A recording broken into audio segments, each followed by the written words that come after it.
Hello friends, my name is Dr. Shweta Goyal. You are watching the Engineering Master, the finest way to learn the concept of physics and electrical.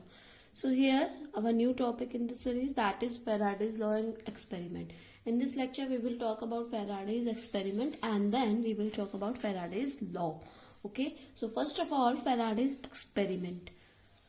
अभी तक जो हमने पढ़ा है previous lectures में, वो हमने पढ़ा है करंट से मैग्नेटिक फील्ड को प्रोड्यूस कराना, that is your electromagnetic induction.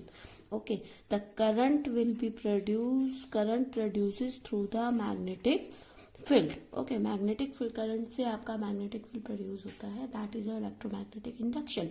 अगर हम मैग्नेटिक फील्ड से करंट प्रोड्यूस कराता है तो वो कैसे होगा? उसको प्रोड्यूस कराने के लिए हमें लॉ दिया फैराडेज ने उससे पहले बहुत सारे एक्सपेरिमेंट किए. आपको पता है experiment is a law of success. अगर आप फेलियर नहीं होंगे तो सक्सेस नहीं होंगे. तो बहुत सारे एक्सपेरिमेंट किए. कुछ एक्सपेरिमेंट यहाँ पर हम डिस्कस करेंगे, किस टाइप से उन्होंने एक्सपेरिमेंट करे और उससे क्या उन्होंने सोल्यूशन निकाला या कंक्लूजन निकाला. तो फर्स्ट ऑफ ऑल हम बात करते हैं उन्होंने कौन कौन से एक्सपेरिमेंट किए, then we give the law. वो हमें जो फेराडेज ने हमें लॉ दिया है उसके बारे में हम बात करेंगे. तो फर्स्ट ऑफ ऑल उन्होंने क्या किया, एक रिंग लिया. They took a ring, there was a ring made by soft iron and a copper wire wrapped in a both end. Okay, उन्होंने एक रिंग लिया और कॉपर वायर को उसके दोनों साइड पे इस तरीके से माउंट किया. लाइक ऐसे रिंग लिया, एक साइड में यहाँ कॉपर वायर, एक साइड यहाँ कॉपर वायर, तो दोनों साइड में कॉपर वायर को उन्होंने माउंट किया. अब एक साइड पे तो उन्होंने वोल्टेज लगा दिया, दूसरी साइड पे उन्होंने गैल्वेनोमीटर लगा दिया. That attach voltage in a one side and galvanometer in a other side. Okay, and a switch is connected here. Okay, a switch is connected here. This is not short circuit, this is a switch here. Okay, when you give switches here, switch on off, switch is used for on and off. When switch is on, current start. Okay, because of voltage, current start and produce magnetic field, because there is a conductor coil. So there is a conductor coil, the magnetic field will be there. So voltage, current starting here through the, like a transformer, you know, when the switch on, current start to flow, then magnetic field produce. Ring magnetic field material. Okay, this magnetic material, soft iron ferromagnetic material. Okay, so this is a ferromagnetic material. Why ferromagnetic material? Because it absorbs all the current. Okay, because of this ferromagnetic material, the current flows through this path. Okay, and go to the second coil, but no current was in the galvanometer. But इस time पे क्या हुआ, आपके जो galvanometer था उसमें कोई current नहीं मिला. स्विच ऑन हुआ, करंट फ्लो किया तो सेकंड तक भी गया, बट आपको गैल्वेनोमीटर में कोई भी आपको डिफ्लेक्शन नहीं मिला. इसका मतलब I इक्वल टू 0 हो गया. जब आपको गैल्वेनोमीटर में डिफ्लेक्शन नहीं मिलेगा तो आपको I इक्वल टू 0 हो गया. इसका मतलब ये एक्सपेरिमेंट खत्म हो गया. तो उन्होंने क्या किया, देन ही डज उन्होंने किया कि इस स्विच को ऑन ऑफ करना स्टार्ट किया. जब ऑन किया करंट बना, ऑफ किया करंट खत्म हो गया. ऑन करा करंट बना, ऑफ किया करंट खत्म हो गया. क्या हुआ, फर्स्ट टाइम पे आई देन ऑफ. ठीक है, जब उन्होंने स्विच को ऑन ऑफ किया, ओके, उन्होंने थोड़ा सा इसी में चेंज किया. उन्होंने क्या इसका ऑन ऑफ किया तो he saw one time current is producing and another time current is not producing. तो गैल्वेनोमीटर में डिफ्लेक्शन आया. उस टाइम पे there was some deflection in galvanometer. Okay, अब क्या होगा, तो इससे उन्हें पता चल गया कि जब चेंज इन मैग्नेटिक फील्ड है तो चेंज इन करंट है. Because there is a magnetic field change, because one time current is flowing, current flow कर रहा है, मैग्नेटिक फील्ड बन रहा है, तो आपका गैल्वेनोमीटर तक जा रहा है. फिर आपने ऑन ऑफ कर दिया, करंट नहीं बना, मैग्नेटिक फील्ड नहीं बना, तो क्या हुआ, मैग्नेटिक फील्ड में चेंज हुआ. तो change in magnetic field is responsible for current induced, or change in flux is responsible for induced current. What will be there? because there is a magnetic field and magnetic field also has some area.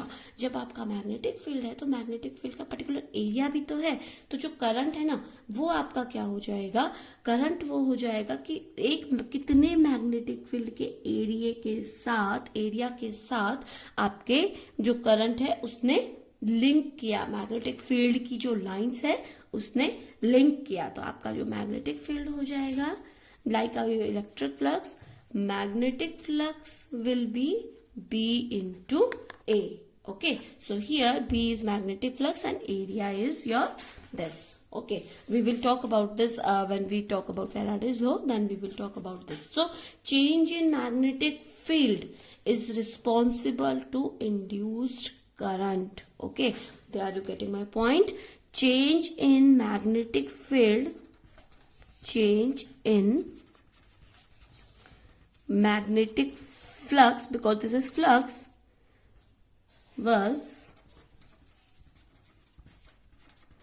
responsible for induced current. IC, induced current. This is not a particular current, this is induced current. Okay, so this was his first practical.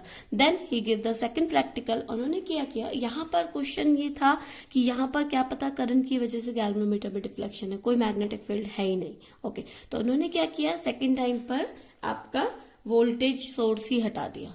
Okay, अब उन्हें voltage source हटा दिया, just to magnetic lines के बीच में एक magnetic material रखा, magnetic material से galvanometer को कॉइल के थ्रू गैल्वेनोमीटर को कनेक्ट कर दिया. अब कोई वोल्टेज सोर्स ही नहीं है तो करंट का क्या मतलब बनता है. अब उन्होंने क्या किया, उन्होंने देखा कि जब उन्होंने अपने इस मैग्नेटिक बार को यहाँ पे रखा था, okay, he took his magnetic bar here, the magnetic some or small magnetic field was linked with this coil and no deflection was the galvanometer. But when this magnetic bar approaches this magnetic field, okay, when this magnetic bar approaches the material, all field lines link with this material, because अगर आपके पास कोई magnetic material है, like मैं बात करती हूँ like this is my hand and you giving this magnetic material like this, तो जितना पास आप करते रहेंगे इसका मैग्नेटिक फील्ड उतना ही इसके साथ लिंक होता रहेगा, है ना. तो वही बात है यहाँ पर, when this magnetic bar approaches the material, then all the magnetic field lines link with this material. Okay, so then galvanometer gives deflection. इस टाइम पे भी डिफ्लेक्शन आया. तो अब देखो क्या हुआ, यहां से चेंज हो रहा है मैग्नेटिक फील्ड, इस मटेरियल के थ्रू चेंज हो रहा है, यहां गया दूर गया, यहां से पास आया, तो आपका चेंज हो रहा है. यहां पर भी वही हो गया, चेंज इन फ्लक्स, गैल्वेनोमीटर में डिफ्लेक्शन आया, that is your induced, there is something induced current is there. Okay, so अब वोल्टेज नहीं था, वोल्टमीटर नहीं था, वोल्टेज सोर्स नहीं था, तो करंट कहां से बना. तो यही चीज यहां पर आ गया, change in magnetic flux is responsible for induce current. Now उन्होंने एक और थर्ड एक्सपेरिमेंट किया. उन्होंने क्या किया, एक सिंपल रिंग लिया. ओके, सिंपल रिंग में वही उन्होंने क्या, इस एक मैग्नेटिक फील्ड को लिया, मैग्नेट को इस तरीके से इसमें मैग्नेटिक फील्ड लाइंस निकली.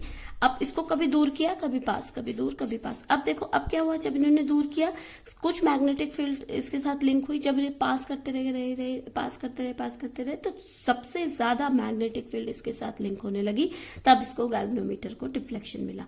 तो उन्होंने क्या कंक्लूजन निकाला, he said change in magnetic flux is responsible for induced current. Now we will talk about Faraday's law.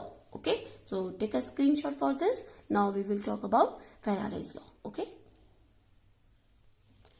so Faraday's law, but first of all we will talk about magnetic flux. Okay, like a electric flux, when we talk about electric flux, in the first chapter you saw that change in particle produce electric field. Okay, charge particle produce electric field. Okay, okay कोई भी charge particle है वो क्या करेगा, electric field produce करता है। Electric field क्या होता है आपका, इलेक्ट्रिक फील्ड वो होता है जिसमें आपका किसी भी चार्ज का वो एरिया जिसमें कोई भी दूसरा चार्ज आता है तो उसको वो क्या करता है, कोई फोर्स देता है, या तो रिपल्शन का देता है या अट्रैक्शन का देता है, that is a electric field. Same is a magnetic field, that change in a magnetic field, magnetic line produces a electric field. It depends how much electric field lines link with that area. Okay, so electric flux was E into A. Okay, so magnetic flux was magnetic field into area. Okay, so this is a magnetic flux and this is area. So this is a scalar product. Why it is a scalar product? Because area is a vector quantity whose direction is always towards the surface, always perpendicular to the surface and towards your area. It depends कि आप area को check कहाँ से कर रहे हैं। तो आपका जो एरिया है उसका जो डायरेक्शन होता है वो टुवर्ड्स योर आई साइड होता है। लाइक अगर आप यहाँ से चेक करेंगे तो आपका क्या हो जाएगा, अगर आप यहाँ से चेक करेंगे तो आपका क्या हो जाएगा, अगर आप एरिया, इसका एरिया देखना, आप यहाँ से देखेंगे तो इसका एरिया इधर हो जाएगा, आप यहाँ से चेक करेंगे इसका एरिया इधर हो जाएगा, अगर आप यहाँ से चेक करेंगे इसका एरिया यहाँ हो जाएगा, अगर आप यहाँ से चेक करेंगे तो इसका एरिया इधर हो जाएगा। तो इट डिपेंड्स कि आप एरिया कहाँ से चेक कर रहे हैं। आपका एरिया एक वेक्टर क्वांटिटी हो जाता है परपेंडिकुलर टू द सरफेस, उसका एरिया क्या होगा, और एक वेक्टर क्वांटिटी हो जाता है always perpendicular to the surface. जिस भी सरफेस का आप चेक करो उसके परपेंडिकुलर होगा और direction towards your right side होती है। ठीक है ना, first of all let suppose this is your magnetic field. Okay तो आपने क्या किया, किसी मैग्नेटिक फील्ड को इस टाइप से और इस टाइप से रखा। इसका मतलब क्या हुआ, लाइक आपने क्या किया, late suppose this is your magnetic field. Okay अब आपने क्या किया, मैग्नेटिक फील्ड आपके इधर से आ रही है। ठीक है, आपके magnetic field let suppose north से साउथ की साइड जा रही है। इमेजिन कीजिए इस टाइम पे आपका सबसे ज्यादा लिंक करेगा आपका जो एरिया है या फिर आपके मैग्नेटिक फील्ड है, किस टाइम पे ज्यादा लिंक करेगी, जब वो इस टाइप से है, जब वो इस टाइप से जा रही है, इस टाइप से करेगी या इस टाइप से करेगी। ऑफ कोर्स इस टाइप से आपकी मैग्नेटिक फील्ड सबसे ज्यादा लिंक करेगी क्योंकि इस टाइम एरिया बढ़ गया है, इस टाइम पे एरिया कम है, कुछ मैग्नेटिक फील्ड जाएंगी, कुछ मैग्नेटिक फील्ड नहीं जाएंगी। इस टाइम पे most of the magnetic field line will link with this surface. Okay तो इट डिपेंड्स कि आपका जो आप वही इस टाइप से हो जाता है। लाइक आपका इस टाइप से कोई मैग्नेटिक फील्ड लाइन इधर से जा रही है, आपका हैंड इस टाइप से रखा है, इस टाइप से मैग्नेटिक फील्ड ज्यादा लिंक करेंगी, ये इस तरीके से जाएंगी, या फिर इस टाइम पे, ऑफ कोर्स इस टाइम पे, है ना। तो वही चीज यहाँ पर है, आपका जो रिंग है इस टाइप से रखा है या इस टाइप से रखा है, it depends. Now let's suppose area perpendicular to magnetic field और area parallel to magnetic field. Okay this is your perpendicular area because a magnetic field is going through like this and your magnetic flux area जो है your surface is keeping like this. Magnetic field will perpendicular because this area like this and this area is like this, magnetic field is this, so perpendicular or at this time parallel. Okay, so this type of parallel and this is your perpendicular. Now at this time theta is making 90 degree and this time theta is 0 degree. Now flux will be 0 at this time because theta cos theta, AB sin theta, sorry, AB sin theta. If we taking AB sin theta, if we taking AB cos theta, which will be the better? AB sin theta, sin 90, sin 90 is minimum, and at this time flux will be 0 and is this time flux will be maximum. Okay, now sin 90 पे आपका ये 1 हो जाएगा, 1 हो जाएगा तो maximum हो जाएगा, मैक्सिमम हो जाएगा तो आपका क्या हो जाएगा, यहाँ पे 0, यहाँ पर अगर हम ए बी साइन थीटा रखेंगे तो आपका थीटा जो होना चाहिए 0 होना, थीटा आपका 90 पे मैक्सिमम रहेगा, तो ये आपकी कंडीशन फुलफिल नहीं करती है। अगर इस टाइम पे हम बात करें आपका क्या हो जाएगा, मैग्नेटिक कॉस थीटा में अगर हम 90 रखेंगे तो आपका ये फुलफिल करती है, कॉस जीरो में भी ये आपकी फुलफिल करती है. That's why it is a vector quantity और it is a scalar product. Okay, phi equals to b into a. This is your magnetic flux. Now we will talk about Faraday's law. Faraday's law, what he said, Faraday said negative of rate of change in flux is called induced EMF. Okay, why it is negative? That we will talk about another lecture, that is Lenz law we will talk about.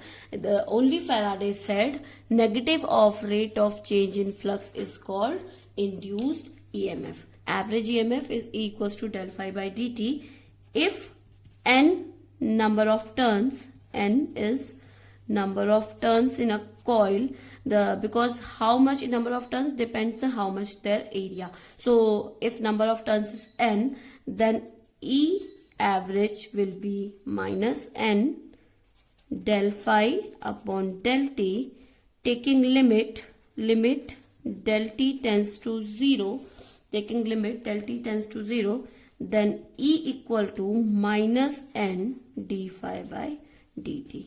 This is your Faraday's law. Okay, now if the maximum I equals to V upon R, okay, this is your induced EMF, you can say induced EMF, and I equals to V upon R. If we talk about here E upon R, because induced EMF, so induced current will be E upon R. So E equals to minus N d phi by dt upon R. So this is your induced current and this is your induced EMF. So this is your induced current and induced EMF. So I hope you understand this lecture, student. If you don't know, please comment me in a comment box. I will explain all your queries. So thank you, good day, and subscribe and share this channel for more videos.